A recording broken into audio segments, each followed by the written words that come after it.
रुक करते हैं इस वक्त की बड़ी खबर का। एयर इंडिया से जुड़ी खबर है। एयर इंडिया के विमान का एसी खराब होने की खबर आ रही है। फ्लाइट में घंटों बिना एसी के यात्री बैठे रहे, सफोकेट होते रहे। फ्लाइट में बैठे यात्रियों की तबीयत भी बिगड़ गई।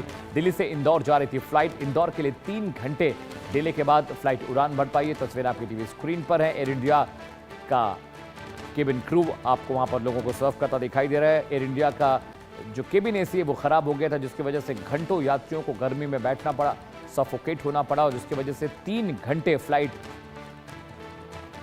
फ्लाई कर पाई, टेक ऑफ कर पाई। सोचिए 3 घंटे तक यात्री बिना एसी के एयर इंडिया के केबिन में बैठे रहे, सफोकेट होते रहे, और कुछ यात्रियों की तबीयत भी खराब होगी गर्मी की वजह से, सफोकेशन की वजह से, क्योंकि रनवे पर हैंगर पर वो फ्लाइट थी और गर्मी आप देख रहे हैं 40-42 डिग्री तापमान पहुंच जाता है, क्योंकि वहां पर जो रोड होती है वो ज़्यादा फ्रेजाइल और रबर की होती है, तो वहां हीट ज़्यादा निकलती है। एहतियाब शेख ज़्यादा जानकारी के साथ जुड़े हैं। एहतियाब, सबसे पहले तो बताइए कि वजह क्या थी कि एसी खराब रहा और 3 घंटे तक यात्री परेशान रहे बेचारे? देखिए, निश्चित ही एयर इंडिया की फ्लाइट AI 2515 जो कि दिल्ली से इंदौर के लिए तकरीबन 12:15 बजे के आसपास रवाना होनी थी। रनवे पर पहुंचने के बाद में ये बताया गया कि टेक्निकल खराबी की वजह से फ्लाइट को रोक दिया गया है।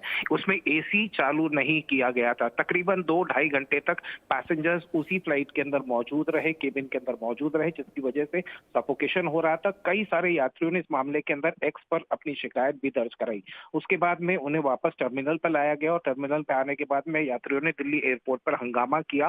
रिफंड की मांग की जा रही थी और वैकल्पिक व्यवस्था की मांग की गई। एयर इंडिया की तरफ से इस मामले में सफाई दी गई कि टेक्निकल खराबी थी जिसकी वजह से ये फ्लाइट कैंसिल की गई है। लेकिन निश्चित रूप से ये कहा जा सकता है कि इस तरीके से जो मेंटल टॉर्चर यात्रियों ने तकरीबन 2 घंटे तक उस फ्लाइट के अंदर बिना एसी के टर्मिनल से बाहर बिताए हैं, निश्चित रूप से कहीं ना कहीं बड़े सवाल खड़े हुए थे। और इसके साथ ही जो यही फ्लाइट इंदौर आके वापस रवाना होनी थी दिल्ली के लिए, तो इंदौर एयरपोर्ट पे भी कई पैसेंजर्स इस बात का इंतजार कर रहे थे, चूंकि ये फ्लाइट कैंसिल हो गई थी। एयर इंडिया की तरफ से जब पूछा गया तो इस मामले के अंदर किसी भी तरह की कोई जानकारी नहीं दी गई कि इंदौर से भी फ्लाइट दूसरी वैकल्पिक दी जाएगी या नहीं दी जाएगी।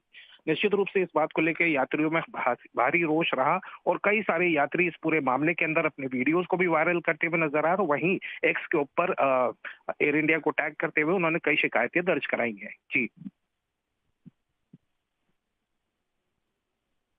जैसा कि आप बता रहे हैं कि बहुत क्रूशियल बात है, लेकिन अमूमन इस तरह की चीज़ों में जब फ्लाइट डिले होती है तो डीजीसी ने कुछ नॉर्म्स बनाए हैं कि यात्रियों को हर्जाना भी देना होता है, और उनकी तबीयत बिगड़ी है या उनका जो भी काम खराब हुआ है रिटर्न टिकट देनी पड़ती है और तमाम भुगतान करना पड़ता है। इसे लेकर कोई जानकारी एहतियाब?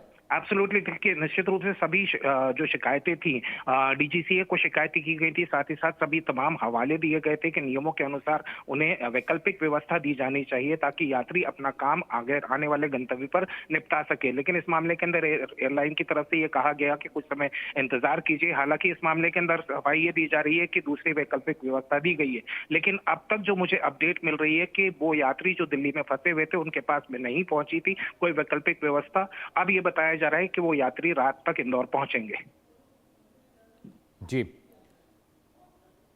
और एहतियाब, सबसे बड़ी बात यह भी, बहुत बहुत शुक्रिया फिलहाल इस अपडेट के लिए। बड़ी बात यह भी है कि 3 घंटे तक यात्री जूझते रहे और एयर इंडिया ने फ्लाई करने के बजाय, इवैक्यूएशन कराने के बजाय लोगों को बिठा कर रखा है इस गर्मी में। खबरों में आगे बढ़ते हैं। जी हाँ, दिल्ली से बड़ी खबर। दिल्ली में IRS अधिकारी बेटी की